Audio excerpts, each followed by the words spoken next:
पुरुषोत्तमनगर तालुका शहादा येथील साखर कारखान्यातील दूषित मडी वाहून नेण्यासाठी तयार करण्यात आलेली पाटचारी बेकायदेशीरपणे बुजवल्याचा प्रकार समोर आला आहे। या प्रकरणी संबंधित विकासकावर कठोर कारवाई करावी व टाकलेला भराव तात्काळ हटवावा अशी मागणी शिवसेनेतर्फे करण्यात आली आहे। याबाबत उपविभागीय अधिकारी शहादा यांना शिवसेना तालुका प्रमुख मनलेश जायस्वाल यांच्या नेतृत्वाखाली तक्रार अर्ज सादर करण्यात आला आहे। अर्जात नमूद केल्याप्रमाणे कारखान्यातील दूषित मडीची सुरक्षित विल्हेवाट लावण्यासाठी अनेक वर्षापूर्वी कारखाना परिसरापासून मोयदा शिवारापर्यंत पाटचारी तयार करण्यात आली होती। मात्र काही दिवसापूर्वी मोयदा शिवारातील सर्वे नंबर 592 जवळील एका विकासकाने कोणतीही परवानगी न घेता सुमारे 150 ते 200 मीटर लांबीच्या मातीचा भराव टाकून ही पाटचारी बुजवल्याचा आरोप करण्यात आला आहे। त्यामुळे मडीचा प्रवाह थांबून परिसरात ती साचत असल्याने नागरिकांच्या आरोग्याबाबत चिंता व्यक्त केली जात आहे। याचा परिणाम पुरुषोत्तमनगर, डोंगरगाव, आदिनाथ नगर, महावीर नगर, पार्श्वनाथ नगर, मानस विहार, छोरिया टाउन तसेच शिक्षक कॉलनी परिसरावर होत असल्याचे तक्रारीत नमूद आहे। दूषित मडीमुळे भूगर्भातील पाणी दूषित होण्याची शक्यता असून शेतकऱ्यांच्या शेतीवरही विपरीत परिणाम होऊ शकतो असेही सांगण्यात आले आहे।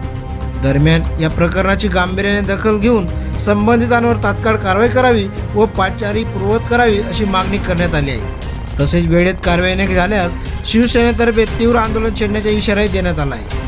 ही तक्रार प्रांत कार्यालय प्रभारी नायब तहसीलदार जगदीश चकणे यांनी स्वीकारली असून लवकरात लवकर आवश्यक कारवाई करण्याचे आश्वासन देण्यात आले आहे। तक्रारीच्या प्रती माननीय जिल्हाधिकारी, पोलीस निरीक्षक, तहसीलदार, नगर परिषद तसेच संबंधित साखर कारखान्याच्या व्यवस्थापनाला देण्यात आले आहेत। झुंजार क्रांती न्यूजसाठी कृष्णा कोडी, शहादा। पुरुषोत्तमनगर तालुका शहादा येथील साखर कारखान्यामधून जी मडी निघते त्याच्यासाठी साखर कारखान्यातील प्रशासनाने पाटचारीची निर्मिती केलेली आहे आणि जी मडी जी अत्यंत दूषित, घातक, आरोग्यासाठी असलेली घातक अशी मडी ची विल्हेवाट लावण्यासाठी पाटचारीची निर्मिती केलेली आहे। परंतु मोयदा शिवारातील 592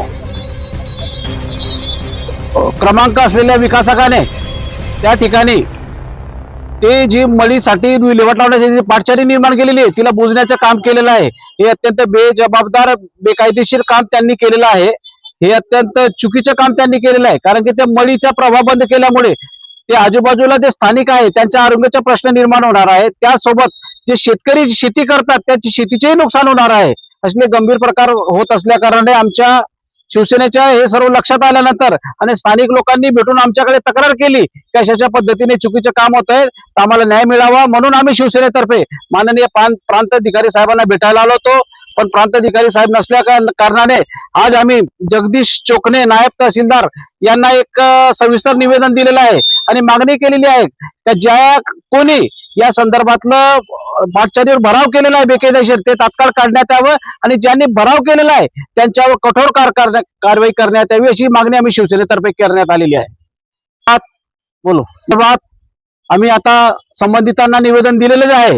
हे 2-4-8 दिवसात जर ती पाटचारीचे अतिक्रमण काढलं गेलं नाही, ते भराव काढला गेला नाही, तर निश्चितच शिवसेनेतर्फे मोठं आंदोलन छेडलं जाईल आणि आंदोलनादरम्यान जर कायदा सुव्यवस्थेचा प्रश्न निर्माण झाला, प्रशासन आणि संबंधित जबाबदार राहतील याची दक्षता घेण्यात यावी।